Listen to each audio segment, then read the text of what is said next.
What's up guys, Alex from FIFA Scouting Tips here, and welcome to Season 1, Episode 9 of Orient Express. We are in the January transfer window. I'm not sure if I need to really make a huge amount of signings because I'm quite pleased with the team so far and how it's doing, but there is one thing I've got to do first, and that is to make sure that neither Taylor nor Schuster get swiped by other teams. So I'm going to make sure that they are set here to disallow transfer bids from other teams because they're my most valuable players and I really don't want to lose them yet. Especially when they've got so much potential, and Schuster especially has been doing so well in the league. I'm not sure there's anyone else I don't want to sell as desperately as that. I don't think it's going to be a huge amount of bids either, to be honest, but they definitely need to stay right here.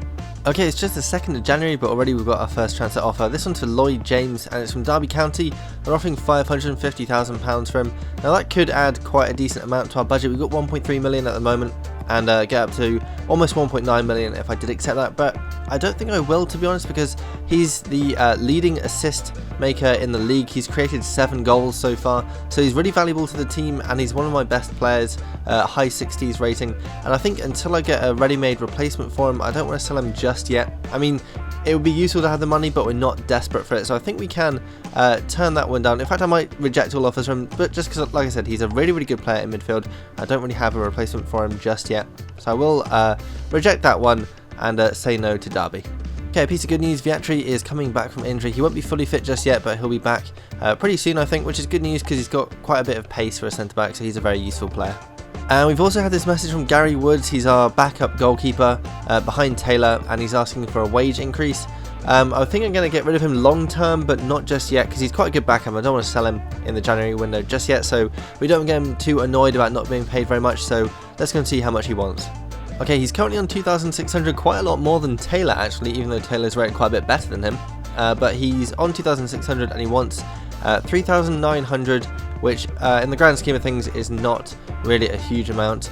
I think we will, let's see here, probably may as well keep this at 3 years. It's not going to make a difference. I'll probably sell him at the beginning of next season. So we'll keep that as it is for now and give him the wage he wants. Like I said, it won't make much of a dent in our wage budget. Right, up next we have this match against Newport. Now normally I'd probably sim this game because they're really not that great, but we have quite an easy month. We haven't got any teams in the top 7 really, so it's going to be fairly straightforward, so I am going to play this one I think. Just get some matches going, and let's see if we can get a good win. First opportunity of the game was ours, played the ball through to Spark, his really heavy touch there, but his pace let him catch up with it and the goalkeeper made a good save to parry it behind for a corner. And then from the resulting corner we had a free header but couldn't even get the header on target, really didn't take advantage of that golden opportunity. They did have chances, a good save here from Taylor at his near post to push the ball behind for a corner. We then almost got a penalty. I thought it was at first, but it was a free kick just outside the box, and then from that free kick Schuster stepped up to take it and he hit the post, but it bounced off the goalkeeper into the goal. Very unfortunate there for the goalkeeper. There wasn't really a lot he could have done about that, but at the same time a bit unfortunate for Schuster as well because it went down as an own goal. He almost did enough to get that goal for himself.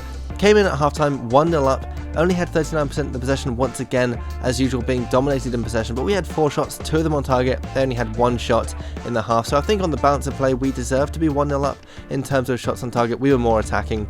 Then we made it to Schuster doing well to win the ball back. Dimitriou playing him through, and his first time shot beat the goalkeeper, who really should have done a lot better than that. The ball was pretty much straight at him and he just fell over and missed it. Very easy goal, but I wasn't going to complain. That brought Schuster up to 18 goals for the season, almost at 20 now, doing really well.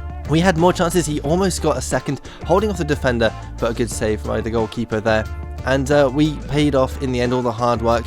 Spark doing well down the side, crossed it in, and O'Halloran just tapped it in for an easy finish. He's up for the corner there, but all the hard work really was done by Spark to get away from that defender there, and a nice simple finish for O'Halloran on the volley. That's only his 2nd goal of the season. He doesn't score much obviously because he's a defender, but it was nice to see him getting on the score sheet there.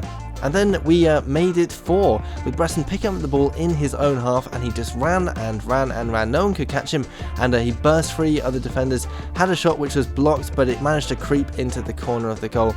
So that was a really nice individual goal there. No assist, he just picked up the ball in his own half and went on a run. So he really deserved a goal at the end of that. That being his 2nd goal as well. Again, not scoring many goals, but he's a decent player for us.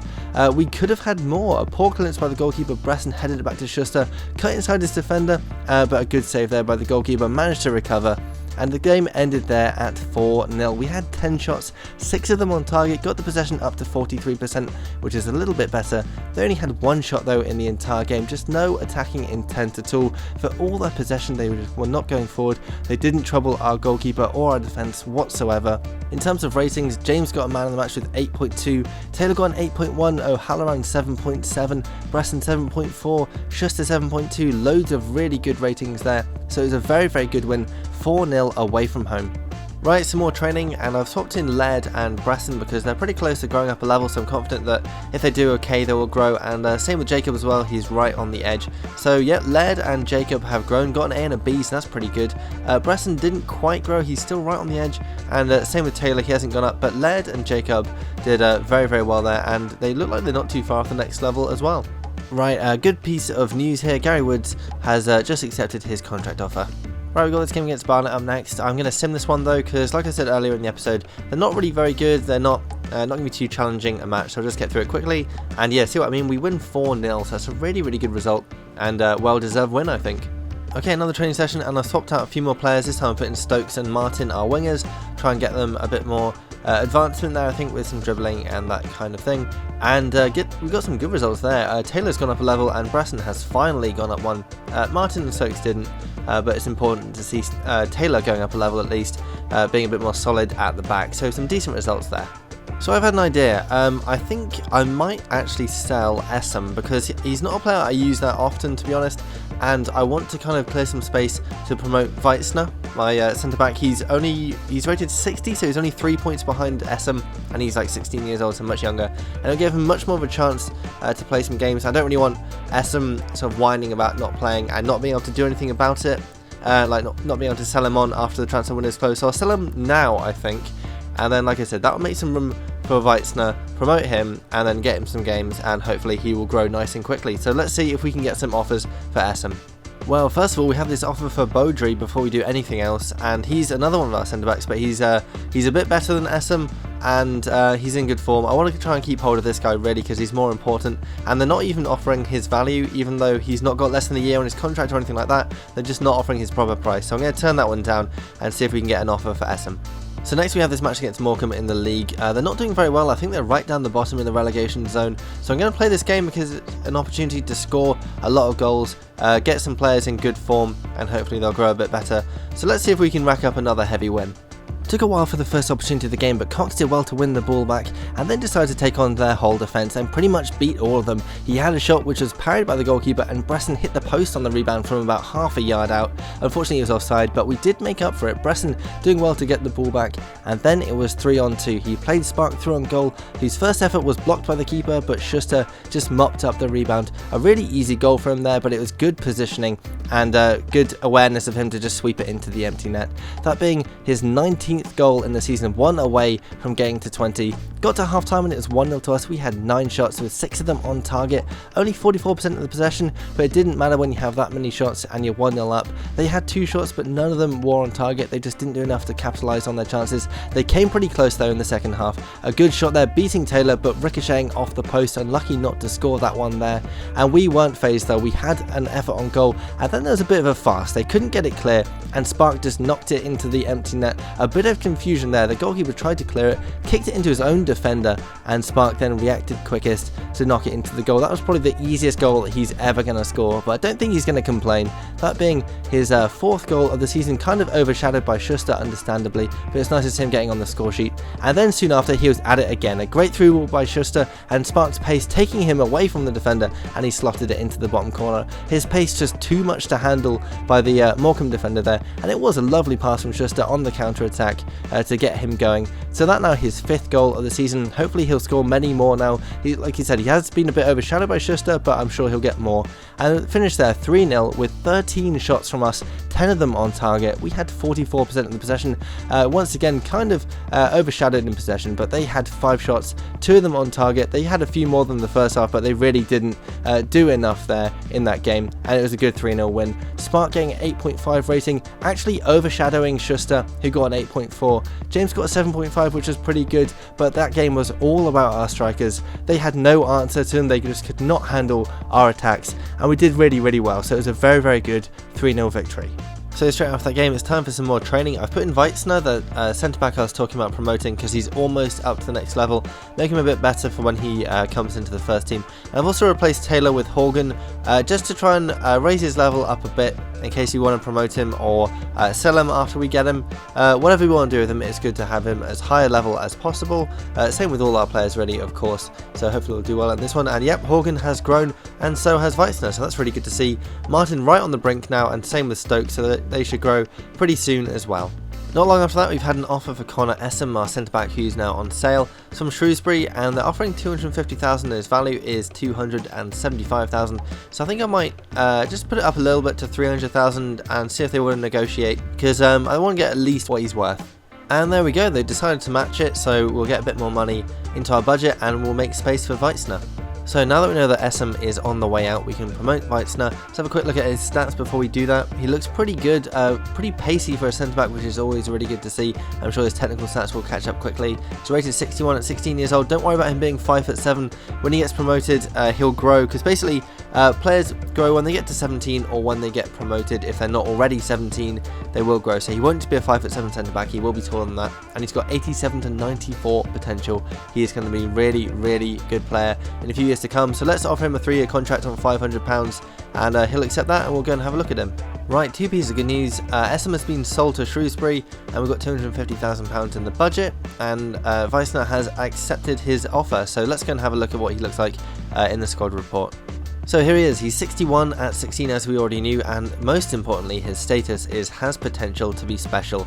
The best status you can get, it means his potential is at least 91, so he's going to be a phenomenal player in a few seasons time. Let's have a look at his stats here. See, he's 6'3", he wouldn't just have stayed at 5'7", he was always going to grow, so that's good to see. He's a good height as well, and he's got a 4-star weak foot, which should come in quite useful at centre back, so he's a really useful player, and like I said, most importantly has potential to be special.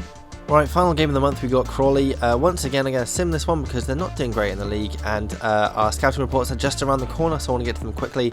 And we win that one 2-1. Clohety does get a red card, unfortunately, but we still get the win, which is the most important thing. No more deals to do, so that's the end of the transfer window. Okay, first of the month, and that means it's time for some scouting reports, and as you can see, they're all from the chief executive, which basically means that the scouting missions have come to an end. So any players that we're not sure about, we're going to have to get rid of and not take them on. So we have Benjamin Luna in Spain, 53 to 75 potential, definitely turning him down. Juan Morientes, 58 to 82 potential, turning him down as well. And Pablo Escobar, that's a good name. Hopefully it's not related to the famous drug lord, and we have 50 to 70 potential, so he'll get turned down as well. Then we have our report in Italy, and we have Davide Parodi, 72 to 92 potential. Looks pretty decent potential, hopefully he'll grow quite well, so I think it's worth taking him on. Then we have Fabio Tozzo, 66 to 88 potential, probably not quite good enough. He is a goalkeeper and we really don't need another one, so I'll turn him down. Then Luca Perticone, similar potential, 68 to 88, so again, turning him down. Then we have Marco De Sanctis, 66 to 90 potential. To be honest, I might have taken him on normally, but he's 17, his overall isn't that great, and he is a goalkeeper, and like I said, we just do not need another goalkeeper, so we can turn him down. And then finally, Nicolaos Analia, 71 to 91 potential. That looks pretty decent, to be honest. Could be potential in the 80s, so I think it's worth taking him on. And then finally, we have our report from Germany, and we have Andreas Ostrozulek. I don't have a clue how you say that. 63 to 85 potential, so he's not good enough anyway, so we won't take him on. Jonas Didavi, 52 to 68, turning him down. Cory Bruckner, 71 to 91 potential. Now that's a pretty good potential, but like with the other players we've seen so far, he's a goalkeeper, he's 17, and he's not rated that good. So on the balance of things, given how many goalkeepers we already have, I think I'm going to have to turn him down. And then finally, Samir Grimaldi. Oh wow, that's a difficult one, isn't it? Really good potential, but a very low overall. He is only 15, so he's got a few more years left to grow, to be honest, so it might be worth taking him on because he could grow quite well in that time. So I think we'll take him on kind of as an experiment, perhaps, just to see how well he does. So let's have a look at our new players. We have Davide Parodi, rated 47, which isn't particularly high, but you guessed it, he is a missed position player. He's a central midfielder, but looking at his stats, his technical stats aren't really very good, but his better ones are his defensive ones, so he's basically a centre-back in the wrong position. Pretty annoying, to be honest, but we can always move him back there. We have Nicolaos Analia, rated 53 on the wing, 16 years old. His sprint speed isn't amazing, but it is his best stat along with his acceleration, which I guess is good. Hopefully that will grow quite well in the same way that it did with Spark.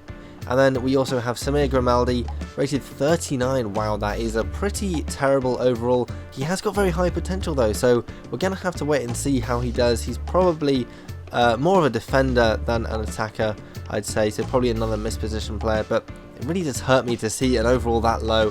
We'll really have to see how he does going forward. So that's our new players. Hopefully they'll do quite well going forward now. And while we're here, it's the first of the month, so we may as well look at the rest of our players, see how they're doing. So we have Cristobal Cabrera on 58, bit of a decent mix of stats there, passing and shooting looks okay. You have David Parodi, who we looked at, then Diego Rodriguez, 61 at 15 years old, a really high overall for his age. Looks like he'll be really good at taking free kicks if nothing else. Passing and shooting once again is quite good. Then Frank Boyle, 47 at centre back, but he is much more of an attacking midfielder, got decent pace, and his passing is good. So if we play him as an attacking midfielder, he'd be much better than that, about 10 points better I think. We have Kevin McKenzie, rated 58 at 16 years old in central midfield. Once again, decent passing stats, nothing amazing though.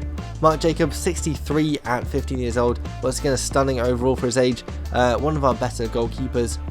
We've got quite a few though. Then we have Matteo Zampano, rated 56. He is an attacker, but look at that potential, it's 80 to 94. He's guaranteed to be a great player. His finishing is one of his best stats, same with his shot power, so he's obviously meant to be a striker where his overall will go up. I think it goes up about 5 points. We have Nicolaos Analia, that new player we talked about. Then Ryan Horgan, 65 at 16 years old, another really good goalkeeper.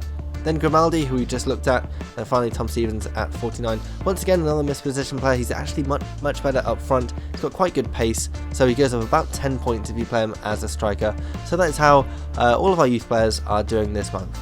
Okay, just about got enough time for another training session, and we changed almost everyone, just Weitzner staying the same this time, so hopefully we'll get some growth for some new players this time. And Weitzner has grown another point, he's now up to 62. Spark and Laird doing pretty well with their growth. Viatri and Dimitriou didn't grow that much, but it's really good to see Weitzner going up another level. And because it's the first of the month, that means it's time to look at how our promoted players are doing. So we have Danny Taylor on 72 plus 14. Who knows how high he can go. I reckon he can get to at least like 76, maybe 77 by the end of the season, possibly even more. Reflexes and positioning up 24 points. Amazing stuff, really. Then we have Lucas Gunduz on 66 plus 2. Decent growth all round, really. Nothing too amazing, but he looks pretty good. Then we have Moritz Weitzner, already gone up a point to 62 plus 1. Remember, he has potential to be special, so I'm expecting him to do really well. And his physical stats are growing as well, which is always good to see with a promoted scouted player. Then we have Stephen Laird on 58 plus 2. Once again, physical stats are growing, which again is really nice to see. Then Nicholas Viatri, who's in on loan, 65 plus 2. Then Scott O'Halloran on 62 plus 4. Obviously had a very good season for growth. Then we have Loris Dimitriou on 67 plus 3. And Ben Creevy, one of our newer players, 56 plus 2, physical stat growth again, nice to see. Mark Stokes on 58 plus 3, then Andrea Bresson on 69 plus 2, and Stephen Martin on 55 plus 4, another very good season for him so far. Then we get to Melvin Schuster. Speaking of good seasons, this guy is just unbelievable on 70 plus 5, 19 goals in 28 appearances, including 19 in 22 in the league. Just words kind of fail me when I'm trying to describe this guy. He's just so good. And then Paul Spark, who's done really well in this episode, scored a couple of nice goals on 63 plus 5. Hasn't scored as many as Schuster obviously, but with 6 goals it's not too bad. Hopefully he'll get a few more in the rest of the season. So that is how all of our promoted scouted players are doing this season so far. So we have this game against York up next, but unfortunately I've run out of time, so I'll have to do that in the next episode. So please keep all your suggestions coming for what you think I should do, if there's any players that I should promote. Now that we've finished those scouting missions, if there's any place that you want me to go and scout next, make sure you do tell me that. If there's like a certain type of player that I should scout for, that kind of thing as well. So keep all that stuff coming. Don't forget also that the Scouting God contest this month is on the highest overall centre backs aged 18 or under. So if you found a player that matches that description, make sure you take a picture of your best rated centre back, and you can send that to @FIFA Scouting on Twitter using the hashtag ScoutingGod, or you can submit it to facebook.com/FIFA Scouting Tips, or leave a link to the image in the comments below, or submit it on FIFAscoutingtips.com. Those are ways of doing that. That will end at the end of January, so you've still got plenty of time left on that one, so make sure you get in a really good entry. Like I said just now, keep all your feedback coming back and all your ideas for other things I should do on this channel or on FIFAscoutingtips.com. Make sure you leave a like as well if you enjoyed this video, and thanks for watching. So quick update on our youth squad. This is in October. We've only played a couple of months and look how many players we've signed.